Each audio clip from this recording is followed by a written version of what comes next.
slot to Bobby Hull. There's the shot. Whoa! And contact was hit and knocked flat. He's got bruises all over his body from other shots taken in this series. Watching him in the dressing room the other night, one shoulder was yellow and blue and orange, every color in the rainbow it appeared. When you talk about athletic charisma, you're talking about, in my opinion, two individuals who were absolutely head and shoulders above the pack. Perhaps three.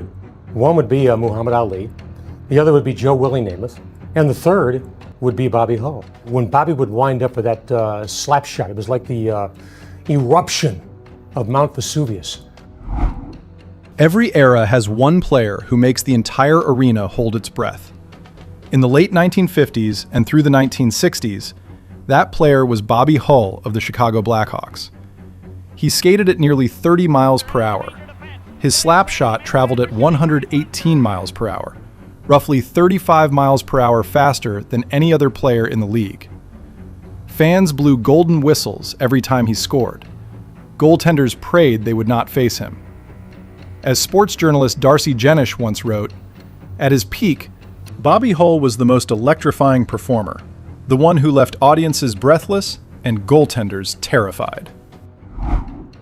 Before Bobby Hull ever touched a puck, his body alone sent a message. He stood 5 feet 10 inches tall and weighed around 190 pounds. But what set him apart was the sheer density of his muscle. His arms measured 17.25 inches around, a number more commonly associated with heavyweight boxers than hockey players. His chest was described by teammates as a literal barrel, generating enormous leverage with every single swing of his stick. That physical engine powered one of the most terrifying skating speeds the sport had ever recorded.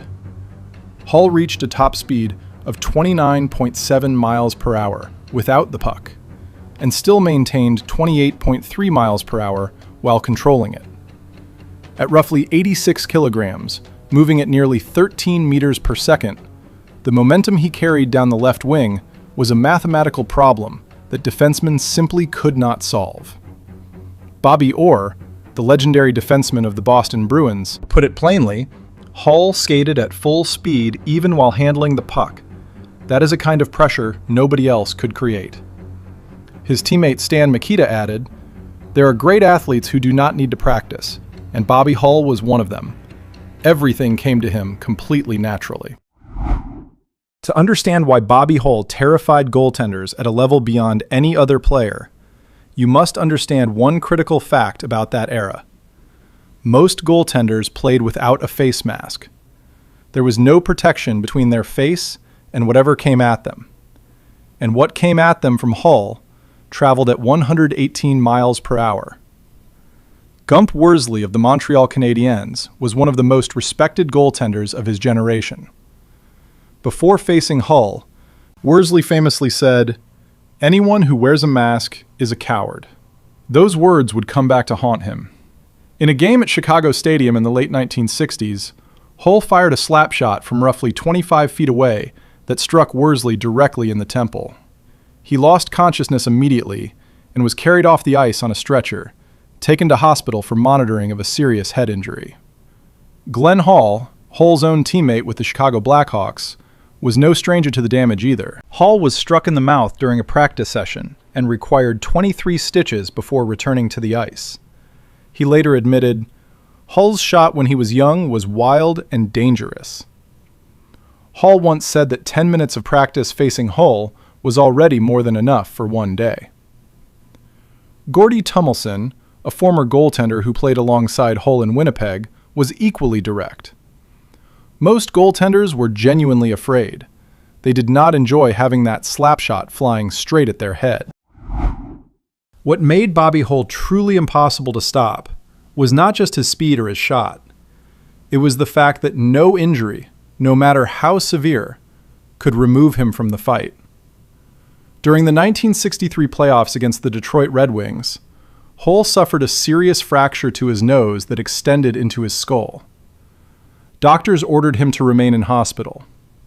He checked himself out, boarded a flight to Detroit with a face that was visibly deformed, both eyes blackened, his nose heavily bandaged, and blood continuously draining down the back of his throat. He did not just play. He scored 3 goals and added 1 assist, helping Chicago to victory. In 1969, at the age of 30, Hull broke his jaw. He refused to leave the lineup. He played the entire season with his jaw wired shut, taking all his nutrition through a straw, and lost 20 pounds before the final game was over. Phil Esposito, one of the greatest scorers in NHL history, reflected, "Good Lord, standing near someone like Bobby Hull. That is when you realize you are standing next to a true legend." Then there was the matter of defenseman Bobby Baun of the Toronto Maple Leafs, one of the few players who could physically match up against Hull. After Baun had stopped him 6 consecutive times in one game, Hull fired a slapshot directly at Baun's foot. The force was enough to tear the toenail completely away from inside the skate, exposing the tissue beneath. Joe Daly, a goaltender who practiced alongside Hull in Winnipeg, said it plainly. "He had the hardest shot in the world.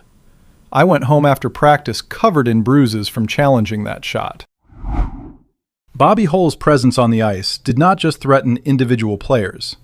It forced every team in the NHL to rethink their defensive strategy entirely. Double teaming became the standard response whenever Chicago took the ice. 2 defenders assigned to 1 man. Physical harassment on every shift. Opponents deliberately targeted his skates, trying to wear down his edges and slow his acceleration. None of it worked consistently enough to matter. Even the greatest players in the league admitted what Hull did to their instincts. John Beliveau, the legendary captain of the Montreal Canadiens, was once shown a photograph of himself attempting to stop Hull during a game. He laughed and said, "I remember exactly what I was doing in that moment, trying to make myself as thin as possible." That was not a joke. That was a survival reflex from one of the finest players who ever lived. John Ferguson, reflecting on Hull's combination of speed and physical power during the 1960s, said, "He did not just have speed, he had the strength of a bull. When he decided to engage physically, that was no laughing matter."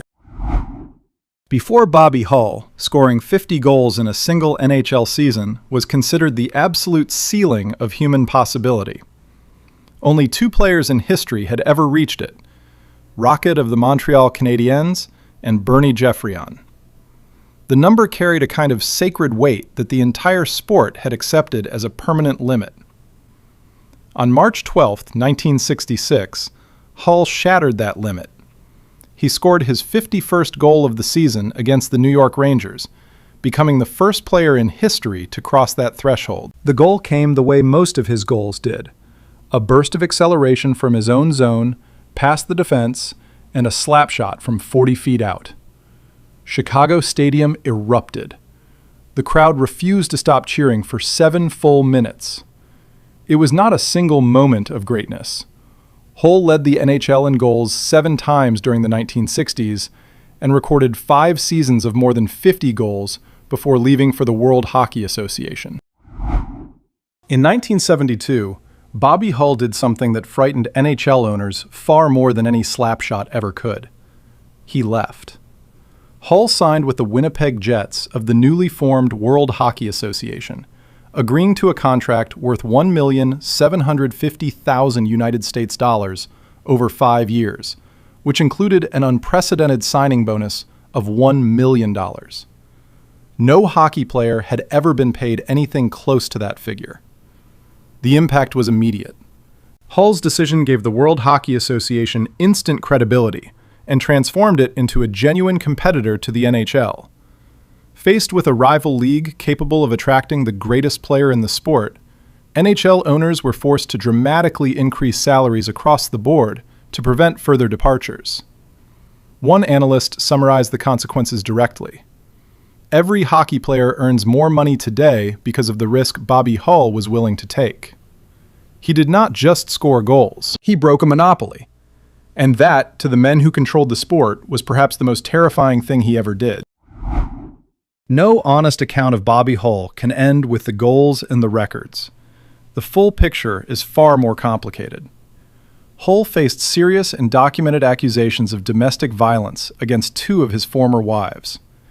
His second wife, Joanne McKay, described incidents of severe physical abuse, including being held over a balcony in Hawaii and being threatened with a loaded firearm in 1978. These actions caused a lasting estrangement between Hull and several of his own children. In 1998, Hull gave an interview to the Moscow Times in which he made statements expressing racist views and sympathy toward ideas associated with Adolf Hitler. The remarks drew widespread condemnation and forced organizations, including the Chicago Blackhawks, to distance themselves from him publicly. A hockey writer captured the painful contradiction plainly. Bobby Hull was a great player and a deeply flawed human being. You cannot separate the art from the artist when the artist is the one who created it. His greatness on the ice was real. So was the damage he caused off it. Bobby Hull passed away in 2023 at the age of 84. His family donated his brain to Boston University for research. The results confirmed what many had quietly suspected. Hull had been living with stage 2 chronic traumatic encephalopathy, a degenerative brain disease caused by repeated physical impacts accumulated over a lifetime in the sport. In his final decade, he struggled with short-term memory loss, poor judgment, and significant changes in behavior. His longtime teammate, Stan Mikita, was diagnosed with the same condition. Together, their cases pushed the NHL and the NHL Players Association to establish advisory committees dedicated to protecting the long-term brain health of players. The speed and power that made Bobby Hull the most feared player of his era had quietly been destroying him from within all along. Who do you think was the most terrifying player in NHL history? Bobby Hull or someone else? Tell us in the comments below.